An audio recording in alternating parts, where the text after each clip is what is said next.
ఒక అడవిలో పావురాల గుంపు శాంతిగా జీవించేది. వీళ్ళు ప్రకృతి అందంలో తేల్కరించుకుంటూ ఒక్కొక్కరు తమ జీవితాలను ఆనందంగా గడుపుతున్నారు. కాని ఆ శాంతి క్షణాల్లోనే ఓ వేటగాడు కంచె వేసి పావురాలను పట్టుకునేందుకు సిద్ధమయ్యాడు. తెల్లవారుతూనే కొన్ని పావురాలు ఆ కంచెలో చిక్కుకుని అల్లారసాగాయి. ఆ సమయంలో గగనంలోకి ఎగిరిన పావురాల నాయకుడు, ధైర్యవంతుడైన ఓ పెద్ద పావురం, వాళ్లను చూసి వెంటనే దిగొచ్చాడు. తన మిత్రుల కష్టాన్ని చూసి బాధపడుతూ పావురాల నాయకుడు చెప్పాడు, మనందరం కలిస్తే ఈ బంధనాన్ని సులువుగా చెరిపేయగలము. అందరూ ఒక్కసారిగా గాలిలోకి ఎగరాలి. ఈ ప్రభావితమైన మాటలతో నాయకుడు అంతటినీ ఉత్సాహపరచడంతో ప్రతి పావురం వారి బృందాన్ని విడవకుండా ఉంచాలని నిర్ణయించుకుంది. నాయకుడు చెప్పినట్లుగానే సమైక్యంగా పాటు పడిన పావురాలు ఒకేసారి గాల్లో ఎగిరాయి. అంచనా వేస్తూ వేటగాడు ఆశ్చర్యపోయాడు.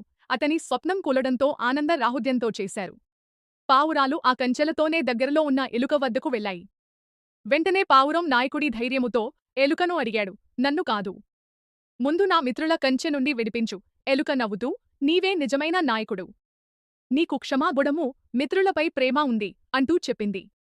ఈ మాటలు మిత్రత్వం, క్షమాభీచనం మరియు నాయకత్వ లక్షణాలను ప్రతిబింబించాయి. పావురాల నాయకుడు తన మిత్రులను ప్రాథమికంగా ఉంచుకోవడం ద్వారా మిగతా పావురాలకు ప్రేరణ నిపుణంగా నిలిచాడు.